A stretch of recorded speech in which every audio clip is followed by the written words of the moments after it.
사도신경으로 우리의 신앙을 고백하겠습니다. 전능하사 천지를 만드신 하나님 아버지를 내가 믿사오며 그 외아들 우리 주 예수 그리스도를 내가 믿사오니 이는 성령으로 잉태하사 동정녀 마리아에게 순하시고 본디오 빌라도에게 고난을 받으사 십자가에 못 박혀 죽으시고 장사한 지 사흘 만에 죽은 자 가운데서 다시 살아나시며 하늘에 오르사 전능하신 하나님 우편에 앉아 계시다가 저리로서 산자와 죽은 자를 심판하러 오시리라. 성령을 믿사오며 거룩한 공예와 성도가 서로 교통하는 것과 죄를 사하여 주시는 것과 몸이 다시 사는 것과 영원히 산 것을 믿사옵나이다. 아멘. 찬송가 38장을 함께 부르도록 하겠습니다. 찬송가 38장입니다.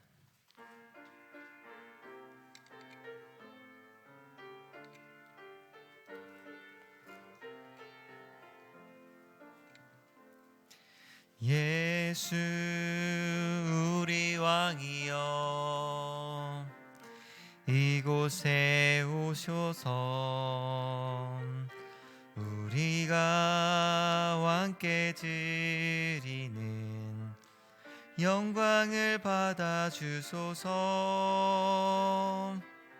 우리는 주님의 백성, 주님은 우리 왕이라.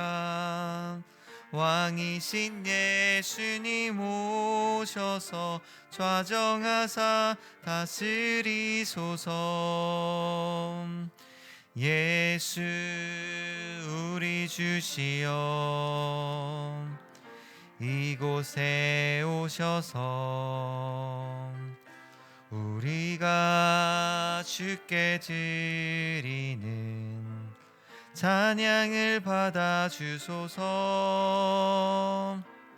우리는 주님의 종들, 주님은 우리 주시라. 주 대신 예수님 오셔서 이 찬양을 받아 주소서. 아멘. 오늘 우리가 함께 나눌 말씀은 요한 2서 1장 7절부터 13절까지의 말씀입니다.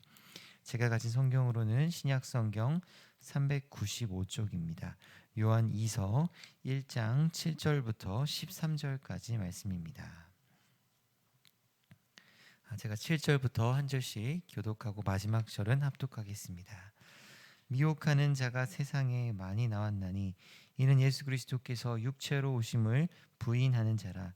이런 자가 미혹하는 자요 적 그리스도니.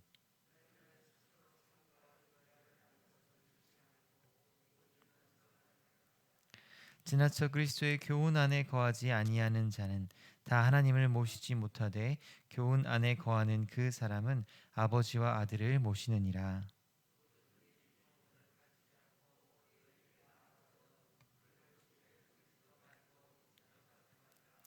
그에게 인사하는 자는 그 악한 일에 참여하는 자임이라.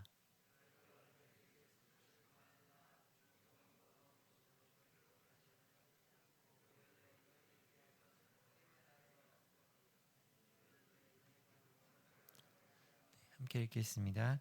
택하심을 받은 내 자매의 자녀들이 내게 문안하느니라. 아멘.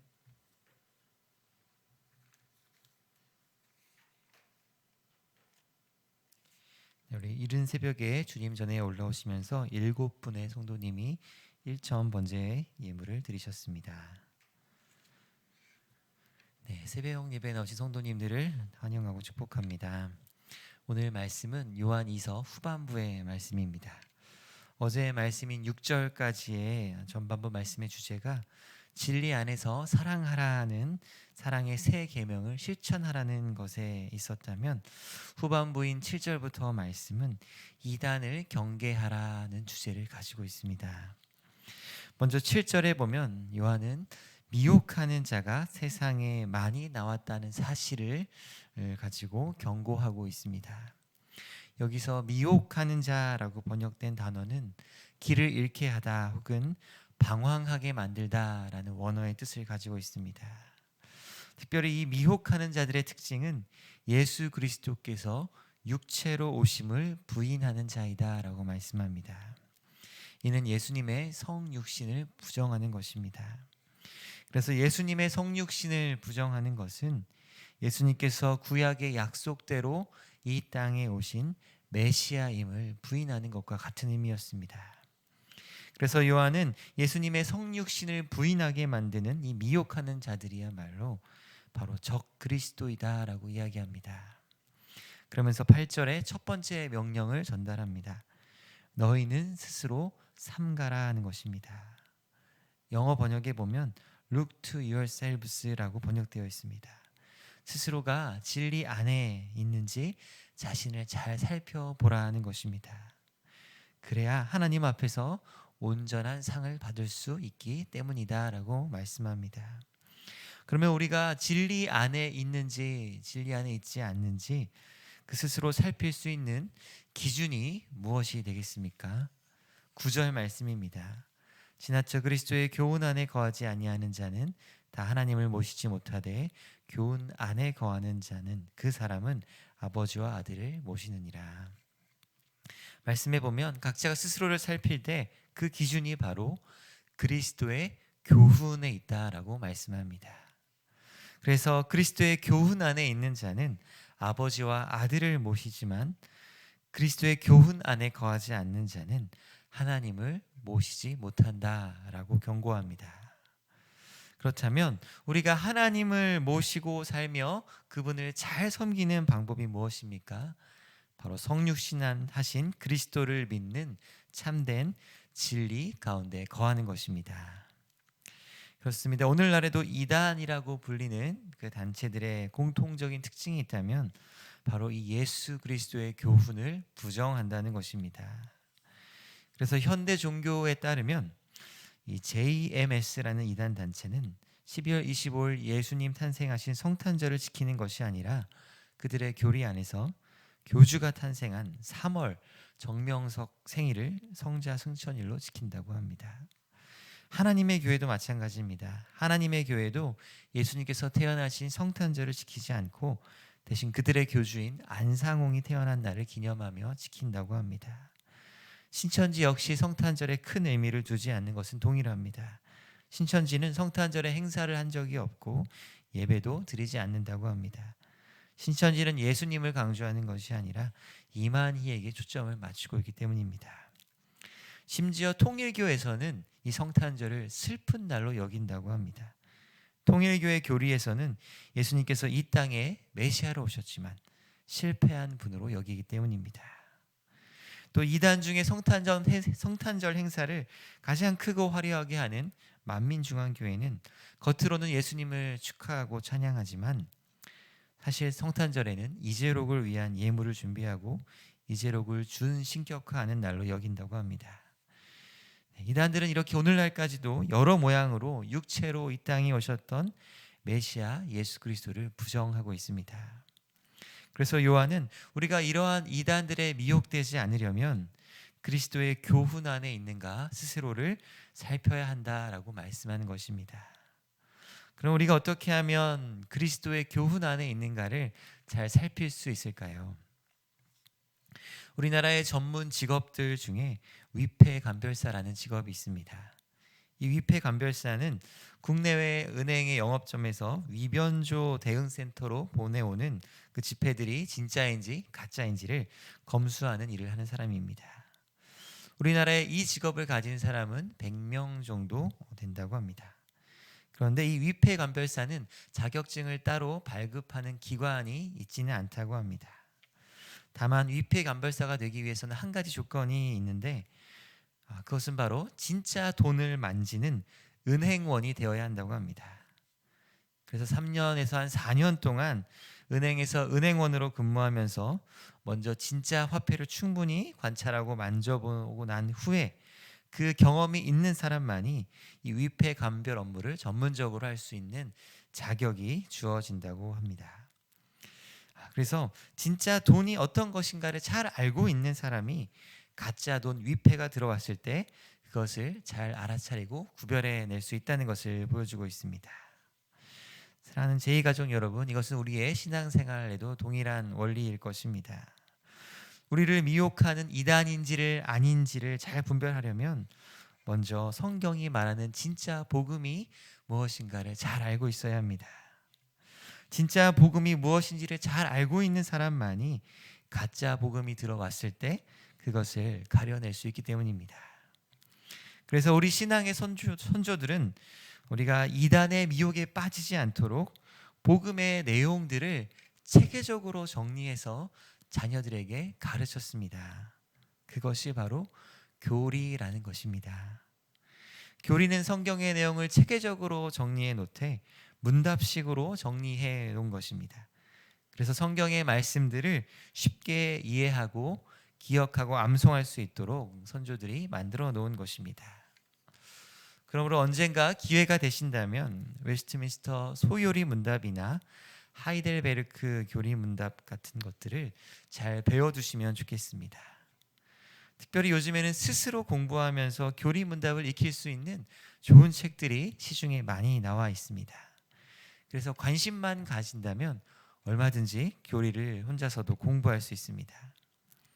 그래서 단순히 우리가 지식을 쌓기 위해 교리를 공부하면 좋겠다는 말씀이 아니라 이단을 분별하면서 하나님을 더 사랑하고 알아가며 그분을 예배하기 위해서 교리를 공부하시면 좋겠습니다. 끝으로 오늘 본문 10절과 11절 말씀입니다. 누구든지 이 교훈을 가지지 않고 너희에게 나아가거든 그를 집에 들이지도 말고 인사도 하지 말라. 그에게 인사하는 자는 그 악한 일에 참여하는 자임이라. 요한은 10절과 11절 말씀을 통해 거짓 교훈을 전하는 이단들에 대해 어떻게 대처해야 하는지를 명령하고 있습니다. 거짓 교사들에 대해 집에 들이지도 말고 인사도 하지 말라고 명령합니다. 이렇게 명령한 것은 당시의 문화와도 관련되어 있습니다. 당시에는 순회 전도자들이 이렇게 집을 방문하여 말씀을 가르치는 사역이 있었습니다. 그래서 당시 그리스도인의 중요한 의무 중에 하나는 순회 선교자들에 대한 후원과 섬김이었습니다. 그런데 이단들 중에는 이러한 순회 전도자를 가장하여서 잘못된 가르침을 전파하는 사람들이 있었습니다. 그래서 이렇게 잘못된 교훈을 전하는 자들을 분별함 없이 대접하고 후원하고 집에 들인다면 영적으로 미혹되어서 영적으로 큰 상처를 받을 수 있는 일이었습니다. 그러기에 요한은 이러한 이단들에 대해 단호한 대처를 명령하고 있는 것입니다. 이제 말씀을 정리하겠습니다. 요한은 성도들을 향해 너희를 미혹하게 하는 이단을 경계하라라고 강력하게 말씀하고 있습니다. 거짓 가르침을 가르치는 이단을 따라갔다가는 하나님을 잃어버리고 하나님을 섬기지 못하고 하나님께서 주시는 이 구원의 상을 놓칠 수도 있기 때문입니다. 그래서 성도는 이단에 빠지지 않기 위해 내가 그리스도의 교훈 안에 있는가를 스스로 잘 살펴야 합니다. 심령과 골수를 쪼개는 분명한 말씀 위에 성도는 세워져 있어야 합니다. 또 미혹하려는 이단에 대해서는 때로 단호하게 대할 줄도 알아야 합니다. 그것이 자신의 영적인 생명을 지키는 일과 직관되어 있기 때문입니다. 그래서 바라기는 우리 가정과 또 교회가 하나님의 분명한 말씀과 진리의 기초 위에 굳건히 세워진 공동체가 되기를 축원합니다. 기도하겠습니다. 하나님 아버지, 우리의 삶이 또 우리의 교회 공동체가 진리 안에서 서로 사랑하는 공동체가 되기 원합니다. 그래서 우리가 진리 위에, 그 진리의 기초 위에 그리스도의 교훈 가운데 거하기를 원합니다. 하나님의 그 복음이 무엇인지 주님 우리가 분명히 알게 하시고 깨닫게 하여 주시옵소서. 성령께서 지혜와 계시의 영을 날마다 부어주사 하나님의 그 분명한 복음이 우리 마음판에 더 분명히 세워지고 새겨지게 하여 주시옵소서. 주님 앞에 나아올 때 또 귀한 예물 드린 손길들이 있습니다. 주님께서 기쁘게 받아주시고 하나님 나라를 위하여 귀하게 사용되게 하여 주시옵소서. 또 우리가 물질뿐만 아니라 우리의 시간과 우리의 온 몸을 주님 앞에 거룩한 산 제사로 드리는 하루가 되게 하여 주시옵소서. 감사드리며 예수님의 이름으로 기도드립니다. 아멘. 하늘에 계신 우리 아버지여, 이름이 거룩히 여김을 받으시오며 나라의 임하옵시며 뜻이 하늘에서 이룬 것 같이 땅에서도 이루어지이다. 오늘날 우리에게 일용할 양식을 주옵시고 우리가 우리에게 죄 지은 자를 사하여 준 것 같이 우리 죄를 사하여 주옵시고 우리를 시험에 들게 하지 마옵시고 다만 악에서 구하옵소서. 대개의 나라와 권세와 영광이 아버지께 영원히 있사옵나이다. 아멘.